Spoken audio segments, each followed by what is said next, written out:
Labari da dumudumunsa. Aisha Ahmad Idris, wadda aka fi sani da Aisha Humaira, shahararriyar 'yar wasan fim ɗin Hausa sannan sakatariya da Dauda Kahutu Rarara, ta bayyana wani bidiyo a shafin TikTok tana faɗa wa masoyanta da 'yan uwanta da abokan arziki cewar ba wani abin da ya same ta lokacin da ta je gudanar da wannan aikin zaben.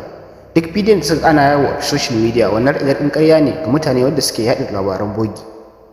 Don haka kaɗan daga cikin bidiyon yadda Aisha Humaira take wallafawa a cikin shafin TikTok tana sanar da masoyanta cewa su kwantar da hankali in ba abin da ya same ta. Assalamu alaikum warahmatullahi ta'ala wabarakatuhu. Ina muku fatan alkhairi da fatan dukan kuna cikin koshin lafiya. To alhamdulillah na fito ne zan yi wannan bidiyo din saboda in kwantar wa ƴan uwana, abokan arziki da sauran waɗanda aka san juna dai ake mutunci da su da kuma sauran abokanan sana'ata hankali. Shi ne na fito domin yi wannan bidiyo din saboda sakamakon bidiyo da aka kalla a wajen zaɓe ana ta hantara ta ana mun abubuwa suke tunanin cewa Allah ma ya sa na fita lafiya. Sakamakon wannan hargitsi da suka gani suna tunanin kila ko an mun wani abu ko wani abu. Alhamdulillah wallahi ko kwarzane ko kusa da jikina babu wanda ya zo. Waɗanda za ku ga a bidiyon suna jana suna ture ni suna kaza har na fita ne na ce na haƙura ba zan yi zaɓen ba. Masoyana suka jawo ni ta ƙarfi suka ce ba zan fita ba sai na yi zaɓe tunda na zo babu wanda zai hana ni yi zaɓe. Suka jawo ni suka zo suka saka ni a cikin layin matan ma suka kama hannuna suka jawo ni cikin su suka ce in zo in yi zaɓe na. To da dare na lura hayaniya ta yi yawa a wajen saboda kar in zama silar tashin hankali a wajen sai na ce musu su yi haƙuri in dai dan ni suke karewa dan ni suke su kyale ni kawai in zo in tafi gida.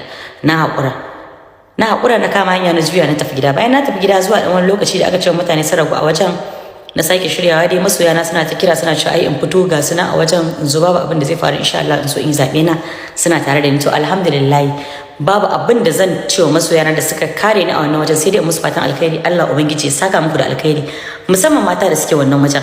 Gaba ɗaya matan da suke wannan wajen Allah ya yi yawa da su, ban ji mutum ɗaya wanda ya ce a'a ba ma yi ko kuma a'a ba za ta yi zaɓe ba ko kuma wani abu. Dukansu sun nuna cewar ni din mace ce 'yar uwarsu, sun nuna min kara sosai, sun nuna cewar su mata ne masu kishin mata 'yan uwansu. To alhamdulillah babu abin da zan cewa Allah sai godiya.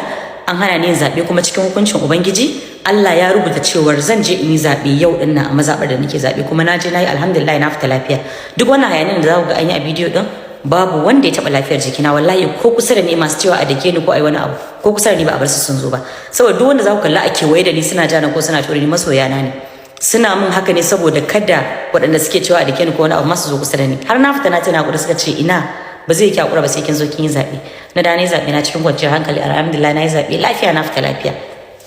Ina godiya ga ubangiji da ya tsare ni kuma ya bani ikon da na yi zaɓe, sannan kuma ina godiya ga dukkan waɗanda suka taimaka min suka kalli cewar har na yi nasarar yin zaɓe.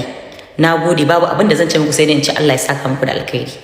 Na gode. Wannan abin da ya faru na san cewar shiri ne da daga ubangiji, babu wanda ya isa ya hana wani zaman lafiya ko kuma ya isa ya hana wani kwanciyar hankali sai abin da ubangiji ya hukunta masa. Saboda haka alhamdulillah na gode wa Allah da kariyar da ya bani, babu wanda ya kare ni sai ubangiji da taimakon ubangiji da taimakon ku. Ina godiya, Allah ya saka da alkhairi, kuma Allah ubangiji ya tsare ku, ya tsare muku dukkan iyalanku a duk inda kuke. Allah ya tsare mutuncinku a duk inda za ku shiga, duk wani abu da zai zama tozarci a gare ku Allah ubangiji ya kare ku daga shi. Na gode, Allah ubangiji ya saka da alkhairi. Sai da safon ku.